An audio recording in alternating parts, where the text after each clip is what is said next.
എപ്പിസോഡിലേക്ക് സ്വാഗതം. ഇന്നത്തെ എപ്പിസോഡ് കുറച്ച് സ്പെഷ്യലാണ്. കാരണം ഇന്ന് നമ്മളോടൊപ്പം ഉള്ളത് തൊട്ടതെല്ലാം പൊന്നാക്കിയ നോട്ട് ഗോൾഡ് ഡയമണ്ട് തൊട്ടതെല്ലാം ഡയമണ്ട് ആക്കിയ മലയാളികളുടെ യുവത്വത്തിന്റെ പ്രതീകം സൂപ്പർ സ്റ്റാർ ഉണ്ണിരാജ്.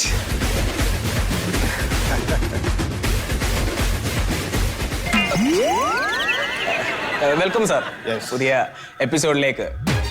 സർ, ഇന്ന് താങ്കളോട് ഞാൻ ചോദിക്കാൻ ഉദ്ദേശിക്കുന്നത് എന്റെ ന്യൂ പടം അല്ല സർ, അത് ഹിറ്റായ പടമുണ്ട്, അതിനെ കുറിച്ചല്ല സർ ഇന്ന് നമ്മൾ ചോദിക്കുന്നത്. പുതിയൊരു ഏറ്റവും പുതിയതായിട്ട് നടന്നൊരു സംഭവത്തെ പറ്റിയാണ്. അതൊന്നും ഇവിടെ പറയണ്ട. എന്താണ് പറ? അതായത് താങ്കൾ പുതിയതായി ഒരു രാഷ്ട്രീയ പാർട്ടിയിൽ ചേർന്നു. പഴയ രാഷ്ട്രീയ പാർട്ടി വിടാനുണ്ടായ കാരണം എന്താണ്? മണ്ടന്മാരെ കൂടെ നിൽക്കാനൊക്കെ പറ്റൂല. അതുകൊണ്ട് ഞാൻ പുതിയ പാർട്ടിയിലേക്ക് വന്നു. അത് എൻ്റെതായ ഒരു പ്രത്യയശാസ്ത്രമുണ്ട്. അത് പ്രചരിപ്പിക്കാൻ എനിക്ക് കോൺഫിഡന്റ് ആയ പാർട്ടി വേണ്ടേ. അതായത് താങ്കൾ വരുന്ന തെരഞ്ഞെടുപ്പിൽ മത്സരിക്കുമെന്നല്ലേ പറഞ്ഞതിന്റെ അർത്ഥം? ഇവിടെ ഞാൻ തെരഞ്ഞെടുപ്പ് മത്സരിക്കാൻ തന്നെയാണ് പാർട്ടിയിലേക്ക് വന്നത്. പിന്നെ വെറുതെ ആണോ? നോക്കി നിൽക്കാനാണോ? ഞാൻ മത്സരിക്കും. അപ്പോ ഞാൻ മറ്റൊരു ചോദ്യം ചോദിച്ചോട്ടെ ഉണ്ണി സാർ. എന്താണ്? താങ്കൾ രാജ്യസേവനത്തിനായി ഇറങ്ങുന്നു. താങ്കളുടെ പാർട്ടി അതിനെ പാടെ അവഗണിച്ച് താങ്കൾക്ക് മത്സരത്തിൽ സീറ്റ് തന്നില്ലെങ്കിലും ഞാൻ പുതിയ പാർട്ടി ഉണ്ടാക്കും. ഞാൻ മത്സരിക്കും. എല്ലാ നിയോജക മണ്ഡലത്തിലും ഞാൻ മത്സരിക്കും. ഞാൻ ഏറ്റവും ടോപ്പ് പ്രധാനമന്ത്രി വരെ ആവും. അതിനുള്ള കഴിവെനിക്ക്, കോൺഫിഡൻസ്. മനസ്സിലായോ? തീർച്ചയായിട്ടും താങ്കളുടെ ആ പുതിയ തീരുമാനത്തിന് നമ്മുടെ ടച്ചിങ്സ് മീഡിയയുടെയും പ്രേക്ഷകരുടെയും എല്ലാവിധ ആശംസകളും നേരുകയാണ്. സർ, ഇതിനിടയ്ക്ക് മറ്റൊരു സംഭവം ചോദിച്ചോളട്ടെ. അതായത് താങ്കൾ ഒരു സ്കൂളിൽ ചെല്ലുകയും അവിടുത്തെ കുട്ടികളുടെ മുമ്പിൽ തുണി പൊക്കി കാണിക്കുകയും പിന്നെ അവരെ അസഭ്യം പറയുകയും ചെയ്തു എന്നൊക്കെ ഒരു സംഭവം ഉണ്ടായല്ലോ. എന്താണ് അതിനെ പറ്റി? ആ സ്കൂളിലേക്ക് എന്നെ ക്ഷണിച്ചിട്ടാണ് ഞാൻ പോകുന്നത്. എന്റെ പ്രസംഗം കേട്ട് അവർ ആഹ്ലാദത്തിൽ എന്നോട് പറഞ്ഞു, സിനിമയിൽ ഏതെങ്കിലും രംഗം ഒന്ന് കാണിക്കാൻ പറഞ്ഞു. ഞാൻ അഭിനയിച്ചൊരു സിനിമയിൽ ഒരു രംഗം കാണിച്ചു. ഞാൻ അഭിനയിച്ച എല്ലാ സിനിമയിലും ഞാൻ മുണ്ടൂരും നല്ല കുളിച്ച തെറിയാൻ കൂട്ടി പറയും. ഇത് ഞാൻ കാണിച്ചു, ഇനിയും കാണിക്കും, ലോകം മൊത്തം കാണിക്കും. ഞാനിപ്പോൾ കാണിച്ചുകൊണ്ടേയിരിക്കുന്നു. അതെന്താ തെറ്റ്? അവർ പറയുന്നു, ഞാൻ ചെയ്യുന്നു. പക്ഷേ കുട്ടികളുടെ മുമ്പിൽ തുണി പൊക്കി കാണിക്കുന്നത് അത്ര നല്ല സംഭവമാണോ? സംഭവമാണ്. ഞാൻ എല്ലാ സിനിമകളിലും മുണ്ടുപൊക്കി കാണിച്ചിട്ടുണ്ട്, ഇനിയും കാണിക്കും. അതിൽ ആരോഗ്യം ഇനിയും എനിക്കുണ്ട്. നിനക്ക് കാണിച്ചു തരണം. വേണ്ട വേണ്ട ഉണ്ണി സാർ. അതായത് ഉണ്ണി സാർ നമ്മളോട് പറയുന്നത് അദ്ദേഹത്തിന്റെ എല്ലാ സിനിമകളിലും അദ്ദേഹം തുണി പൊക്കി കാണിച്ചിട്ടുണ്ട്, ഇനിയും അദ്ദേഹം തുണി പൊക്കി കാണിക്കാന്നാണ്. ഉറപ്പായിട്ടും അദ്ദേഹം കാണിക്കണം. നമ്മൾ ടച്ചിങ്സ് മീഡിയയുടെ എല്ലാവിധ സപ്പോർട്ടും നമ്മുടെ ഉണ്ണി സാറിന് ഉണ്ടായിരിക്കുന്നതാണ്. താങ്കളുടെ സിനിമകളിലെ പോലെ ഇനിയും തുണി പൊക്കി കാണിക്കണം എന്നാണ് നമ്മളുടെ പ്രേക്ഷകരുടെയും പേഴ്സണൽ ആയിട്ടുള്ള അഭിപ്രായം. കളിയാക്കല്ലേ? അല്ലല്ല ഉണ്ണി സാർ, ഇൻസ്റ്റാഗ്രാമില്, ഫേസ്ബുക്ക്, വാട്സപ്പ്, സകല സോഷ്യൽ മീഡിയ എന്നെ കണ്ടുകൊണ്ടിരിക്കുന്നു. പുതിയൊരു സപ്പോർട്ട്, നിന്റെ സപ്പോർട്ട് എനിക്ക് ആവശ്യമില്ല. എന്റെ ഇമേജ് വെച്ച് കളിക്കല്ലേ? Okay sir, okay. Unni sir, നമ്മളപ്പോ നമ്മുടെ അടുത്തൊരു ചോദ്യത്തിലേക്ക് നമ്മൾ പോകാം. താങ്കളുടെ ആദ്യ ചിത്രം, അതായത് ഓടും കുതിര ചാടും കുതിര. വെള്ളം കൊണ്ടാ നിൽക്കും കുതിര, ഫുള്ള് പറയാം. തീർച്ചയായിട്ടും. ഓടും കുതിര ചാടും കുതിര, വെള്ളം കണ്ടാൽ നിൽക്കും കുതിര എന്ന ചിത്രത്തിൽ താങ്കൾ വിഗ് വെച്ചാണ് അഭിനയിച്ചത്. മീശയും വെപ്പായിരുന്നു. താങ്കൾക്ക് രോമം വളരാത്ത ഒരു അസുഖമുണ്ട് എന്നൊരു കിംവദന്തി പൊതുവെ സംസാരിക്കാറുണ്ട് ആൾക്കാർ. അതിലെത്രത്തോളം സത്യമുണ്ട്? നമ്മളെ ആരാധകർക്കൊക്കെ ഒന്ന് അറിയാനൊരു താല്പര്യമുണ്ട്. എന്താ സാർ? മൈക്ക് ഓഫ് ആക്ക്, പറയാം. സാർ കേൾക്കുന്നില്ല. ക്യാമറ ഓഫ് ആക്കടോ, പറ. Camera off. അതിന്റെ മൈക്ക് പോയല്ലോ. എനിക്ക് എന്നെ ഇഷ്ടപ്പെടുന്നില്ല അല്ലേ? എന്റെ കൂടെ വന്ന് നടന്മാരൊക്കെ ഓർമ്മപ്പൂക്കളായി നിൽക്കുമ്പോൾ ഞാൻ ഇപ്പോഴും സോഷ്യൽ മീഡിയയിലും സിനിമയിലൊക്കെ തുടങ്ങാൻ നിൽക്കുമ്പോൾ നിനക്ക് ഇഷ്ടമാവുന്നില്ല.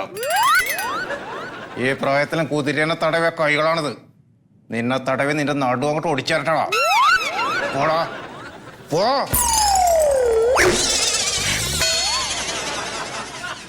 എന്താ ക്യാമറമാരൊക്കെ നോക്കി നിൽക്കുന്നു? ഓഫ് ആക്കിയിട്ട് പോകാനായിട്ട് പോടാ.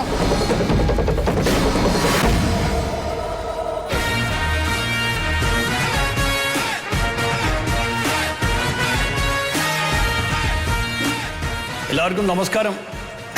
എന്നെ പരിചയപ്പെടുത്തേണ്ട ആവശ്യമില്ല എന്ന് തോന്നുകയാണ്.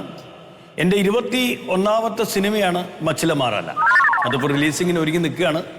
എൻ്റെ കൂടെ സിനിമയിലെ നായകനും നായികയും പ്രൊഡ്യൂസറും പിന്നെ നമ്മുടെ സൂപ്പർ താരം ഉണ്ണിയും എല്ലാവരും എൻ്റെ കൂടെ ഉണ്ട്. ഞാൻ ഇതുവരെ ഹൊറർ സിനിമ ചെയ്തിട്ടില്ല, ഒക്കെ ഫാമിലി മൂവിയായിരുന്നു ഞാൻ ചെയ്തിരുന്നത്. നിങ്ങൾ ഒരുപാട് ഹൊറർ മൂവി കണ്ടിട്ടുണ്ടാവും, പക്ഷെ അതിൽ നിന്നൊക്കെ വളരെ വ്യത്യസ്തമായിട്ടുള്ള ഒരു ഹൊറർ മൂവിയാണ് മച്ചില മാറാല. മലയാള സിനിമയിൽ ഒരു അത്ഭുതം എന്ന് വേണമെങ്കിൽ ഈ സിനിമയെ വിശേഷിപ്പിക്കാൻ പറ്റും. 90 കോടിയാണ് നമ്മുടെ പ്രൊഡ്യൂസർ ഈ സിനിമയ്ക്ക് വേണ്ടിയിട്ട് ചിലവാക്കിയിരിക്കുന്നത്. അത്രയും പ്രയാസപ്പെട്ടിട്ടാണ് ഞങ്ങൾ ഈ സിനിമ ചിത്രീകരിച്ചിരിക്കുന്നത്. സത്യത്തിൽ ഇതിൻ്റെ പ്രിവ്യൂ കണ്ടിട്ട് ഞങ്ങളെല്ലാവരും തന്നെ ഞെട്ടിപ്പോയി, അല്ലേ? ഞങ്ങൾ തന്നെ ഞെട്ടിപ്പോയി. കാരണം മണ്ടോദരിയൊക്കെ വാവിട്ട് കരയുകയായിരുന്നു അമ്മയെന്നൊക്കെ പറഞ്ഞ്, ഓർമ്മയുണ്ടോ? അത്രയും പേടിപ്പിക്കുന്ന ഒരു സിനിമയാണ് മച്ചില മാറാല. സത്യത്തിൽ ഈ സിനിമ ഞാൻ പ്ലാൻ ചെയ്തപ്പം നമ്മുടെ മലയാളത്തിലെ സൂപ്പർ താരമായ സത്യശീലൻ എന്നെ വിളിച്ചിരുന്നു. അദ്ദേഹത്തിന് ഈ സിനിമയിൽ ഒരു വേഷം വേണം, നായകനല്ലെങ്കിലും ഒരു വേഷം എനിക്ക് തരണം ഒരു സാറേ എന്നൊക്കെ പറഞ്ഞ് എന്നെ വിളിച്ചു. പക്ഷേ ഞാൻ നേരത്തെ സ്വരൂപിനെ ഫിക്സ് ചെയ്ത് പോയി. സ്വരൂപിനെ പോലുള്ള ഒരു ചുറുചുറുക്കുള്ള ചെറുപ്പക്കാരനാണ് എനിക്കിതിൽ നായകനായിട്ട് വേണ്ടത്.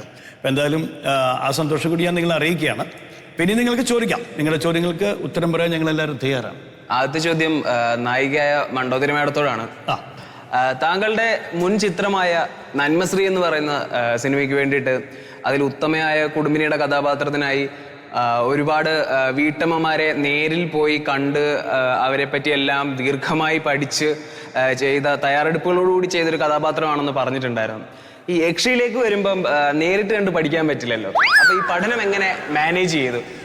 അത് മാത്രമല്ല, ഈ കുടുംബിനിയിൽ നിന്ന് യക്ഷിയിലേക്കുള്ളൊരു പ്രയാണം ചാലഞ്ചിങ് ആയിരുന്നോ? ആക്ച്വലി ഭയങ്കര ചലഞ്ചിങ് ആയിരുന്നു. ഇപ്പോൾ നിങ്ങൾ പറഞ്ഞ പോലെ തന്നെ നമുക്ക് ആരെയും കണ്ടു പഠിക്കാൻ പറ്റില്ല എന്ന് നിങ്ങൾ പറഞ്ഞല്ലോ. But actually you can believe, ഞാൻ കണ്ടു ശരിക്കും. Actually I feel it. എൻ്റെ കൂടെ ഉണ്ടായിരുന്നു. സാറ് പറഞ്ഞു തന്നതിന് ശേഷം ഒരു നിഴല് പോലെ എൻ്റെ കൂടെ ഫുൾ ടൈം ഉണ്ടായിരുന്നു. ഓർമ്മയില്ലേ ഞാൻ പറഞ്ഞത്? എൻ്റെ അടുത്തിരുന്ന് എനിക്ക് പറഞ്ഞു തരുമായിരുന്നു. ഒരു ഓറ പോലെ അല്ലേ നമ്മളെ പുറകെ? നമ്മൾ ഒരുപാട് വട്ടം സംസാരിക്കുമ്പോൾ ഞാൻ പറഞ്ഞില്ലേ, മിണ്ടാതിരിക്കൂ. കാരണം ഒരു തേർഡ് പേഴ്സൺ ഫീൽ ചെയ്യാൻ പറ്റുന്നുണ്ടായിരുന്നു. അതെ, ആ തേർഡ് പേഴ്സൺ ഞങ്ങൾക്ക് പറഞ്ഞു തരുമായിരുന്നു, ഇങ്ങനെ ചെയ്യൂ, അങ്ങനെ ചെയ്യൂ, ഞാൻ ഇതുപോലെയാണ് ചിരിക്കുന്നത്, ഞാൻ ഇതുപോലെയാണ് സംസാരിക്കുന്നത്. വലിയ കഴിവാണ്. ആക്ച്വലി സാർ ഒരുപാട് ഹെൽപ്പ് ചെയ്തിട്ടുണ്ട്. പക്ഷെ എന്നാൽ പോലും ഞാൻ അതിലേക്ക് അങ്ങ് ഇറങ്ങി ചെല്ലാൻ വേണ്ടിയിട്ട് ഒരുപാട് ബുദ്ധിമുട്ടിയിട്ടുണ്ട്. ആക്ച്വലി ദീസ് 2 പേഴ്സൺസ്, എനിക്ക് പറയാൻ വാക്കുകളില്ല, എന്നെ ഒരുപാട് ഹെൽപ്പ് ചെയ്തു. പിന്നെ ആ യക്ഷിയിലേക്കുള്ള ഒരു മാറ്റം എന്ന് പറയുന്നത് നമ്മുടെ ഒരു അപ്പിയറൻസിലും കൂടെ വേണമായിരുന്നു. അപ്പിയറൻസ് ഭയങ്കര ഇമ്പോർട്ടന്റ് ആയിരുന്നു. 5 മേക്കപ്പ്മാരായിരുന്നു എന്റെ ചുറ്റിനും ഒരു 1.5 hours എന്നെ യക്ഷിയാക്കാൻ വേണ്ടിയിട്ട്. അവര് പറയായിരുന്നു, ഓ മൈ ഗോഡ്, എങ്ങനെയാണ് ഇത്രയ്ക്കും ക്യൂട്ടായിട്ടുള്ള ഒരു കുട്ടീനെ പെട്ടെന്ന് യക്ഷിയാക്കാന്ന് പറഞ്ഞിട്ടല്ലേ. ഞാൻ അതിലൊരു കാര്യം പറഞ്ഞോട്ടെ. എനിക്ക് പറയാനുള്ളത് മണ്ടോദരിയുടെ ഒരു സിൻസിയറിറ്റിയാണ്. കാരണം 7 o'clock എനിക്ക് ഫസ്റ്റ് ഷോട്ട് വെക്കണം, അതെനിക്ക് നിർബന്ധമാണ്. അപ്പോൾ 1.5 മണിക്കൂർ അവൾക്ക് മേക്കപ്പാണ്. അപ്പോൾ 5 o'clock early in the morning അവള് ലൊക്കേഷനിൽ എത്തുകയാണ് ഈ മേക്കപ്പിന് വേണ്ടിയിട്ട്. എന്നിട്ട് 7 o'clock അല്ലേ സാർ? കറക്റ്റ് അല്ലേ? അപ്പോൾ അത് ഞാൻ മണ്ടോദരിയെ പ്രത്യേകം അപ്രീഷിയേറ്റ് ചെയ്യണം. പറയും. എനിക്ക് തോന്നുന്നു ആക്ച്വലി ഇതിനകത്ത് മണ്ടോദരി ഒരു പല്ല് വെക്കുന്നുണ്ട്, എക്സ്ട്രാ ഫിറ്റിംഗ് പല്ല്. ആ പല്ല് വെക്കുന്നുണ്ട്, അത് ഭയങ്കര പെയിൻ ആയിരുന്നു ആക്ച്വലി മണ്ടോദരിക്ക്, അല്ലേ? ഫുള്ള് വെക്കാൻ വേണ്ടിയിട്ട്. അതെ, അത് നമ്മുടെ അളവ് എടുത്തിട്ട് ആക്ച്വലി എവിടുന്നാണ് സാർ? കാനഡയിൽ നിന്ന്. കാനഡയിൽ നിന്ന് സാറ് പറഞ്ഞു വരുത്തിയ ഒരു പല്ലായിരുന്നു. അപ്പൊ അത് എനിക്ക് ഇങ്ങനെ ഭയങ്കര പെയിൻഫുൾ ആയിരുന്നു. രാവിലെ 5 മണി തൊട്ടേ അത് വെച്ചിട്ട് നൈറ്റ് സീനുകൾ ഉണ്ടായിരുന്നു. അത് വെച്ചിട്ട് ഫുഡ് കഴിക്കാൻ പറ്റില്ല. സോ ജ്യൂസ് മാത്രം കുടിച്ച ദിവസങ്ങൾ. ആക്ച്വലി ഞാൻ ഇടയ്ക്ക് നോക്കുമ്പോൾ മണ്ടോദരി വാസ് ക്രൈയിങ്, യുനോ, കരയായിരുന്നു. പ്രൊഡ്യൂസറിന്റെ കമാൻഡ് കിട്ടിക്കഴിഞ്ഞാൽ മണ്ടോദരി ക്യാരക്ടറാണ്, അല്ലേ മണ്ടോദരി? ആക്ച്വലി ആ ദിവസങ്ങൾ ഓർക്കുമ്പോ ഇപ്പോഴും എനിക്ക് thank you so much sir. ഇത്രയും I think ഈ റോളിന് she deserve something more than Oscar. Actually അതിന് എനിക്ക് സാറിനോട് നന്ദിയുണ്ട്. അതിനോടൊപ്പം ഓഫ് കോഴ്സ് സ്വരൂപിന്റെ കാര്യം പറയാതിരിക്കാൻ പറ്റില്ല. ഈ മലയാളം പോലുള്ള ചെറിയ സിനിമാ മേഖലയിൽ 90 കോടി രൂപ മുടക്കി ഈ VFXും ഗ്രാഫിക്സും ഒക്കെ ചെയ്യാനുള്ള ആ ധൈര്യം എന്തായിരുന്നു? നമ്മളിപ്പോൾ ഈ സിനിമക്കകത്തെല്ലാം പരമ്പരാഗതമായിട്ട് കണ്ടുവരുന്ന ഒരു പരിപാടി എന്ന് വെച്ചാൽ സെറ്റുകൾ ഇടുക എന്നുള്ളതാണ്. ഒരുപാട് സെറ്റുകൾ വലിയ പൈസ മുടക്കി സെറ്റ് ഇട്ടിട്ട് എന്തിനാ ആൾക്കാർക്ക് വെറുതെ കത്തിക്കുമല്ലോ. അതുകൊണ്ട് അതിൻ്റെ ഒന്നും ആവശ്യമില്ല. ഇപ്പം എൻ്റെ ഒരു ആഗ്രഹം ഇന്ന്, അതായത് ഈ സിനിമക്കകത്ത് ഒറിജിനാലിറ്റി ഒന്നും ഉണ്ടാവരുത്. ഒരു വീട് ഞങ്ങൾ ഷൂട്ട് ചെയ്യുന്നുണ്ടെങ്കിൽ അത് സാരി കൊണ്ട് മറക്കും, ഷൂട്ട് ചെയ്യും. അത് വീടായിട്ട് നിങ്ങൾക്ക് മനോഹരമായ വീടുകളായിട്ട് തിയേറ്ററിനകത്ത് നിങ്ങൾക്ക് കാണാൻ പറ്റും. അപ്പോൾ അതെൻ്റെ ഒരു ആഗ്രഹമാണ്, ചിരകാല സ്വപ്നങ്ങളിൽ ഒന്നാണത്. പിന്നെ അതുപോലെ തന്നെ ഒറിജിനലായിട്ട് ഈ പടത്തിൽ ഒന്നുമില്ല എന്ന് നിങ്ങൾ വിചാരിക്കരുത്. ഈ യക്ഷീനെ ആവാഹിച്ചങ്ങ് ശരീരത്തിലേക്ക് പ്രവേശിപ്പിക്കുന്ന ഒരു സീനുണ്ട്. അതിൻ്റെ മുമ്പായിട്ട് കഞ്ഞി കുടിക്കാനുള്ളൊരു സീന് നമ്മൾ ഷൂട്ട് ചെയ്യുന്നുണ്ട് അല്ലേ? അതിന് മുമ്പല്ലേ ചെയ്തല്ലേ? അപ്പോൾ ആ സീന് ഷൂട്ട് ചെയ്യാൻ വേണ്ടിയിട്ട് എല്ലാവരും പറഞ്ഞു അത് CG ചെയ്യാന്ന്. CG അല്ലേ? CG ചെയ്യാന്ന് പറഞ്ഞു. അപ്പോൾ എനിക്കത് ഇഷ്ടമല്ല. കാരണം ഞാൻ പഴങ്കഞ്ഞി ഒരുപാട് ഇഷ്ടപ്പെടുന്ന ആളാണ്. അപ്പോൾ എൻ്റെ റൂമിൽ 5 സ്റ്റാർ ഹോട്ടലാകുമ്പോൾ കുന്നിൻ്റെ മേലെയാണ് ഷൂട്ട്. അപ്പോൾ ഞാൻ പ്രൊഡക്ഷനിൽ ഒരു പയ്യനോട് പറഞ്ഞിട്ട് ഹോട്ടലിൽ പോയിട്ട് എന്ത് ചെയ്ത് എൻ്റെ പഴങ്കഞ്ഞി എടുത്ത് കൊണ്ടുവന്നു. അപ്പോൾ ആ കഞ്ഞിയാണ് മണ്ടോദരി കുടിച്ചിട്ടുള്ളത്. അതെൻ്റെ ഒരു ക്രെഡിറ്റാണ്. അപ്പോൾ അത് മാത്രമാണ് ഈ പടത്തിൽ ഒറിജിനലായിട്ടുള്ളത്. ബാക്കിയുള്ള ആൾക്കാരെല്ലാം ചോദിച്ചോളി, ഇവർ പറഞ്ഞു തരും. ഇനി ആർക്കാ ചോദിച്ചോ? മലയാള സിനിമയിൽ സൂപ്പർ സ്റ്റാറായി തിളങ്ങി നിൽക്കുന്ന അങ്ങ് ഈ ഒരു സിനിമയിൽ ഗസ്റ്റ് റോളായിട്ട് വരാൻ കാരണം എന്താണ്? പ്രതിഭാധാനായ മൊയ്തു സാറിന്റെ ഒരു ചിത്രത്തിൽ ഒരു റോൾ എന്ന് പറയുന്നത് ഗസ്റ്റ് റോൾ. ഞാൻ ജസ്റ്റ് റോളാണ്. മച്ചിലയിലെ മാറായിലെ വെറും മാറാല മാത്രമാണ് ഞാൻ മതി. കാരണം വെച്ചാൽ മലയാള സിനിമയെ ഹോളിവുഡ് ലെവലിലേക്ക് എത്തിക്കുക എന്നുള്ള ലക്ഷ്യം കൂടി എനിക്കുണ്ട്. ഇതൊരു മന്ത്രവാദിയാണ് ഞാൻ, കൊടും മന്ത്രവാദി. ഞാൻ അലയാത്ത നാടുകളില്ല മന്ത്രവാദിയുടെ ക്യാരക്ടർ പഠിക്കാൻ വേണ്ടി. ചിന്തകൾക്ക് തീ പിടിച്ച് നടന്നു ഞാൻ മാസങ്ങളോളം വർഷങ്ങളോളം. കൊടും മന്ത്രവാദിയാണ്. അല്ല സാറേ, അതായത് കോയിനാ പിടിച്ച് കഴുത്ത് ഞരച്ചിട്ട് മഞ്ഞക്കുറി ഇട്ടിട്ട് ഞാൻ മുകളിലേക്ക് ഒരു ഏറുണ്ട്. എൻ്റെ സാറ് എവിടെയാണ് ക്യാമറ വെച്ചത്? വേറെ സത്യം പറയട്ടെ, സത്യത്തെ കോഴിയായിരുന്നില്ല, ഡമ്മിയായിരുന്നു. മഞ്ഞക്കുറി ശരിക്കും കുറിയല്ല, അതും ഡമ്മിയായിരുന്നു. എന്തിനു പറയുന്നത്? മൊത്തം ഞാൻ ഷൂട്ട് കഴിഞ്ഞ് നോക്കുമ്പോ ആ വീട് വെറും ഒരു സെറ്റായിരുന്നു, ഡമ്മിയായിരുന്നു. ഞാൻ സ്വയം വിചാരിച്ചു ഞാനും ഡമ്മിയായിരുന്നു എന്ന് ചിന്തിച്ചു. അത്രയ്ക്ക് ഹെവിയായിരുന്നു. സാറിന്റെ കൂടെ വർക്ക് ചെയ്യാൻ പറ്റിയാണ് എൻ്റെ ഏറ്റവും സന്തോഷം എന്ന് പറയുന്നത്. Thank you. സാധാരണ സിനിമകളിൽ യക്ഷികൾ വെള്ള സാരിയൊക്കെ കൊടുത്തിട്ടാണ് അപ്പിയർ ചെയ്യാറുള്ളത്. പക്ഷേ ഈ സിനിമയുടെ ട്രെയിലർ കണ്ടപ്പം ചുവന്ന സാരി കൊടുത്ത യക്ഷിയും അതോടൊപ്പം തന്നെ ചില സീനുകളിൽ ജീൻസ് ഇട്ടിട്ടുള്ള യക്ഷീനെ നമ്മൾ കണ്ടിരുന്നു. പിന്നെ ഡാൻസ് സീക്വൻസ് ഒക്കെ കണ്ടിരുന്നു. എന്തുകൊണ്ടാണ് ഇങ്ങനൊരു മാറ്റം ചെയ്യാനായിട്ട് തീരുമാനിച്ചത്? ആക്ച്വലി വൈറ്റ് സാരി യക്ഷി എന്നൊക്കെ പറയുന്നത് ഒരു ക്ലീശയാണ് അല്ലേ? നമ്മള് ആരെങ്കിലും ഒരാൾ അതിനൊരു മാറ്റം കൊണ്ടുവരണല്ലോ. അതെ, അപ്പൊ ആക്ച്വലി അത് ബ്രേക്ക് ചെയ്യാൻ വേണ്ടിയിട്ട് തന്നെയാണ് മൊയ്തു സാറിന്റെ സജഷൻ ആയിരുന്നു അത്. അപ്പൊ അത് എങ്ങനെ വർക്കൗട്ട് ആവൂന്നൊക്കെ ഉള്ള ഒരുപാട് ചർച്ചകൾ വന്നു അല്ലേ സാറേ? അപ്പോ ഞങ്ങള് രണ്ടുപേരും ഒരുപോലെ സാറിനെ സപ്പോർട്ട് ചെയ്ത് പറഞ്ഞു. എനിക്ക് തോന്നുന്നു ആ കോസ്റ്റ്യൂമിന് വേണ്ടി നമ്മള് ഒരു വെറൈറ്റി കൊണ്ടുവരാൻ വേണ്ടി, ക്ലീഷേ ബ്രേക്ക് ചെയ്യാൻ വേണ്ടി ആ കോസ്റ്റ്യൂമിന് വേണ്ടി കുറെ നാള് കളഞ്ഞിരുന്നു അല്ലേ സാറേ? നമ്മള് എൻ്റെ ഒക്കെ കുട്ടിക്കാലം മുതൽ കാണുന്ന സിനിമകളിലൊക്കെ യക്ഷികള് വെള്ളസാരിയാണ്. എന്തിനാ യക്ഷികൾക്ക് അങ്ങനെ ഒരു യൂണിഫോം എന്ന് ഞാൻ ചിന്തിച്ചു. അപ്പോൾ ഒരു മാറ്റം ഞാൻ പ്രൊഡ്യൂസറോട് ചോദിച്ചു, പ്രൊഡ്യൂസർ നമുക്ക് കളർ മാറ്റാം, ഒരു വെറൈറ്റി യക്ഷി വരട്ടെ. പക്ഷെ അത് ആ പടം വരുമ്പോൾ, പടം കാണുമ്പോൾ നിങ്ങൾക്ക് മനസ്സിലാവും ഇനിയുള്ള യക്ഷികളൊക്കെ ചോപ്പ് സാരി ആയിരിക്കും. സർ, എന്ത് കണ്ടന്റ് ആണ് ഇപ്പൊ യൂത്തിന് കൊടുക്കാൻ പറ്റുന്ന എന്ത് കണ്ടന്റ് ആണ് സാർ ഈ സിനിമയിലുള്ളത്? പടത്തിലുണ്ടെന്ന് പറഞ്ഞില്ലേ? അല്ല, അതുകൊണ്ട് ഉണ്ണിസാറുണ്ട്. പിന്നെ മനോഹരമായ 2 പാട്ടുകളുണ്ട്. ആ പാട്ടിൽ പ്രസൂണിൻ്റെയൊക്കെ ഡാൻസ് നിങ്ങൾ കാണണം. യക്ഷിയുടെ ഒരു ഡാൻസ് ഉണ്ട്. സ്വരൂപിൻ്റെ യക്ഷിയും, അതായത് നമ്മുടെ നായകനും നായികയും തമ്മിൽ ഒരു ഡാൻസ് ഉണ്ട്. ആ ഡാൻസൊക്കെ യൂത്ത് ഏറ്റെടുക്കും, ഉറപ്പാണ്. പിന്നെ അങ്ങോട്ടുള്ള കാലത്ത് കോളേജ് തരംഗമായിരിക്കും ഈ പാട്ട് എന്ന് ഞങ്ങൾക്ക് വിശ്വാസമുണ്ട്. അതിൽ സ്റ്റെപ്പ് വേണമെങ്കിൽ എടുക്കാം അവർക്ക്. അത് വേണ്ട. അപ്പം ഈ പടം എന്ന് പറഞ്ഞത് നമ്മളെ പ്രൊഡ്യൂസർ സാറ് പറഞ്ഞല്ലോ, ഇതൊരു ടെക്നോളജിക്കൽ ഹിറ്റ് ആയിരിക്കും. എനിക്കൊന്ന് മലയാള സിനിമയിലെ ആദ്യത്തെ ടെക്നോളജി മാത്രമേ ഉള്ളൂ ഇതിനകത്ത്. ടെക്നോളജിക്കൽ ഹിറ്റ് ആയിരിക്കും സാറേ. ട്രെയിലർ കണ്ടപ്പോ മണ്ടോദരി മാമിന്റെ ഒരു യക്ഷി ചിരിക്കുന്ന ഒരു സീൻ ഉണ്ടായിരുന്നല്ലോ, ആ ചിരി ഒന്ന് ഞങ്ങൾക്ക് വേണ്ടിട്ട്. ഹിറ്റാണ് മണ്ടോദരി, ഒരു ചിരിച്ചു കൊടുക്കും. ആക്ച്വലി എനിക്ക് ചുമയുള്ളതുകൊണ്ട് ശരിയാവും.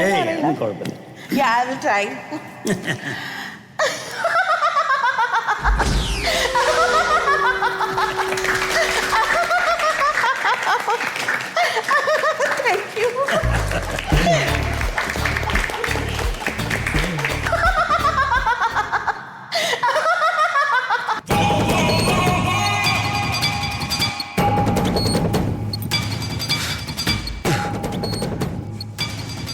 ആ ഹൊറർ പടം കണ്ടേ ടെൻഷൻ തുരു മാറിയിക്കില്ല. എന്ത് തേങ്ങയോടോ ഞാനത് കാട്ടിക്കൂട്ടി? സാറേ എന്താ സംഭവിച്ചെന്ന് ഇപ്പം എനിക്കും മനസ്സിലാവുന്നില്ല. ഞാൻ ആ ഉഗാണ്ട പടം അതേപോലെ എടുത്ത് ഇവിടെ ചെയ്തതാ. ഉഗാണ്ടയിൽ ആ പടം ഭയങ്കര വിജയമാണല്ലോ. ഇവിടെ എന്ത് പറ്റിയെന്ന് എനിക്ക് മനസ്സിലാവാത്തത്. ഇവിടെ ഉഗാണ്ട ചെയ്തത് നല്ല സംവിധായകനാ, ബുദ്ധിയുള്ള സംവിധായകനാ. ഉഗാണ്ട സിനിമയിൽ ഒരു മാറ്റവും ഇനി വരുത്തിയിട്ടില്ല. അല്ല വരുത്തിയെന്ന് ചോദിച്ചാൽ പിന്നെ ഇനി എന്ത് എന്റെ ബായിന്ന് 90 കോടിയാ. ഇനി മനസ്സിലാക്കണോ? ഞാൻ അന്നേരെ പറഞ്ഞിട്ടുണ്ട് മൊയ്തൂക്കാന്ന് വിളിച്ച നാവുകൊണ്ട് എന്നെ കൊണ്ട് ഇനി. സാറേ നമുക്ക് ഇതിന്റെ നഷ്ടം തീർക്കാൻ പെട്ടെന്ന് നമുക്ക് മറ്റൊരു പടം ചെയ്താലോ? എന്നെ കൊണ്ട് പൊറാട്ടി കറിഞ്ഞ മറ്റേ ബുൾഗാൻ താടി. എടാ നീ എത്ര വരെ പഠിച്ചിട്ടുണ്ട്? ഞാൻ ഡിഗ്രി വരെ. ഡിഗ്രി ഞാൻ 8ാം ക്ലാസ് വരെ പഠിച്ചോനാ. പടം പൊട്ടി എന്താന്നുള്ളത് ഞാൻ പറഞ്ഞിട്ടുണ്ട് എന്നോട്. എങ്ങനെയാ? ഇവിടെ പടം തുടങ്ങുന്നതിന് മുമ്പേ പടത്തിന്റെ അകത്തുള്ള ഗ്രാഫിക്സും സംഗതികളും തീർത്ത് ഞാൻ ആൾക്കാരോടുള്ള ചാനലുകാരോട് തീർത്ത് വിളിച്ചു പറഞ്ഞാൽ പിന്നെ പടം പൊട്ടൂലടോ? പൊട്ടൂലേ? സാർ അത് സാറും പറഞ്ഞിട്ടുണ്ടല്ലോ, ആ പഴങ്കഞ്ഞിന്റെ കാര്യമൊക്കെ സാറും പറഞ്ഞല്ലോ. ഇവിടെ പഴങ്കഞ്ഞിന്റെ കഥ നിങ്ങൾ പറയുന്ന സമയത്ത് ആവേശത്ത് പറഞ്ഞു അല്ലേ? അതിന് കാരണം നിങ്ങളല്ലേ? ഇവിടെ അമേരിക്കേൻ്റെ അകത്ത് മറ്റേ എന്തിനേനും പറയാ യക്ഷീൻ്റെ ഒരു പല്ലില്ലേ, അത് വാങ്ങിയ കാര്യം പറയാൻ വേണ്ടി ഇഞ്ഞൂടെ പറഞ്ഞിട്ടുണ്ടോ? എന്തിനാ വിളിച്ചു പറഞ്ഞേ? നായകനാ പറഞ്ഞ നായകൻ പറഞ്ഞപ്പോ ഞാൻ എന്റെ നായകന്റെ കത്തിക്കും ഞാൻ എന്റെ പുൽക്കാൻ തടിയാണ്. ഇങ്ങോട്ടോക്കടോ, തിന്നാ എടുക്കിഞ്ഞി, ഇത് കണ്ട് വെട്ട് കണ്ടിക്കിഞ്ഞി. കഷ്ടപ്പെട്ട് ഉണ്ടാക്കിയ പൈസ ഞാൻ. ഡ്രഗ്സ് ഡീല്, കൊട്ടേഷൻ പണി, ഇതൊക്കെ ചെയ്തിട്ടുണ്ടാക്കിയ പൈസയത് 90 കോടിയാ. 90 കോടിയായിട്ട് നശിപ്പിച്ച് നീ മനസ്സിലാക്കണം. അല്ലോ ചേലക്കോ വന്നിന് ഇവിടെ ചേലക്കലേ മാറ്റി കളിയാ.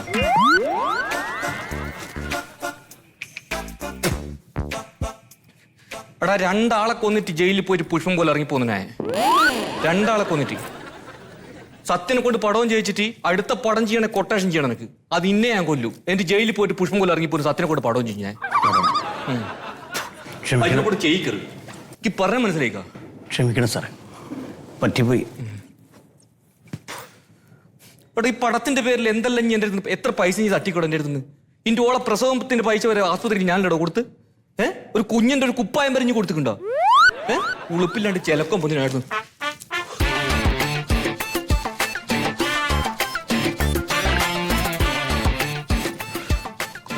എടാ ഈ ജുബ്ബ ഞാൻ എടുത്ത് തന്നില്ലോ. ജുബ്ബ ഇനി പടത്തിന്റെ പേരിൽ വാങ്ങിച്ചാലേ ജുബ്ബ? എന്റെ കൊട്ടേഷൻ പിള്ളർ തിയേറ്ററിൽ പോയി സിനിമ ഉണ്ട്.